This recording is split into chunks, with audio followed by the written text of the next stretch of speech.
নিজেকে কোনোদিনও self blessing করেছেন? আমার কথাটা শোনার পর হয়তো আপনার মনে হবে, আরে সেলফ ব্লেসিং আবার কি জিনিস। আজকে বলবো সেলফ ব্লেসিং নিয়ে কথা। আপনার পুরো থট লেভেলটাই বদলে যাবে। সেলফ ব্লেসিং মানে নিজেকে আশীর্বাদ করা। যেমন ধরুন, দেখবেন অনেক সময় আমরা কি করি, কোনো খাবার খাচ্ছি, খাবারটা খাবার আগে আমরা কি করি, বলি কি, আহা খাচ্ছি বটে, কিন্তু খাবার পর মনে হচ্ছে শরীরটা খারাপ হবে। আপনি কিন্তু আগে থেকে ওকে ব্লেস করে দিয়েছেন যে এটা খেলে আপনার শরীর খারাপ হবে, আর দেখবেন এটা খাবার পরই আপনার শরীর খারাপ করবে। হয়তো বাড়ি থেকে বেরোচ্ছেন, কোথাও যাবেন বলে ঠিক করেছেন, যাওয়ার আগে বলছেন যাচ্ছি বটে, কিন্তু কাজটা হবে না। দেখবেন যাবেন, কাজটা হচ্ছে না। সকালে উঠে আপনি হাড় মোড়া খাটতে খাটতে বলছেন আজকের দিনটা খুব একটা ভালো লাগছে না। দেখবেন আপনার সেই দিনটা কোনদিন ভালো যাবে না।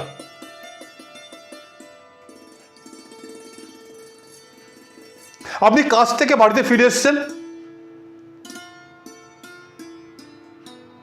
বাড়ির লোকেরা জিজ্ঞেস করলো কি শরীর খারাপ লাগছে? আপনি বললেন হ্যাঁ খুব শরীরটা, মাথাটা যন্ত্রণা করছে। দেখবেন আপনার হয়তো করছে না, তবুও দেখবেন কিছুক্ষণ বাদে আপনার মাথা যন্ত্রণা শুরু হয়ে গেছে। কি করবেন? সকালে উঠে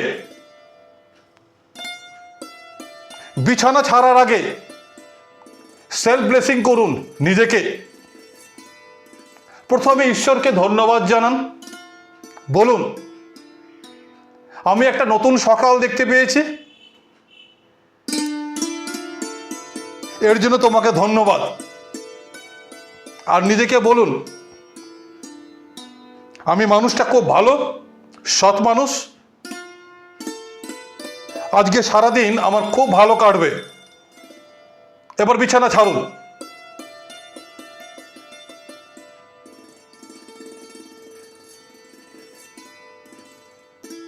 স্নান করতে যাচ্ছেন, স্নানে গিয়ে নিজেকে ব্লেস করুন। আমি আমার ক্লায়েন্টদের শেখাই স্নান যোগা। তার আগে ছোট্ট একটা আপনাকে উদাহরণ দিই। যখন স্নান করছেন, সেটা স্নাওয়ারে করুন আর যেটাই করুন না কারণ, তখন ঈশ্বরকে স্মরণ করুন, চোখ বন্ধ করে বলুন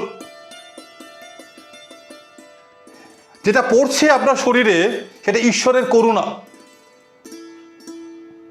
দেখবেন যে স্নানটা করে বেরোবেন, নিজেকে অন্যরকম ফিল করবেন।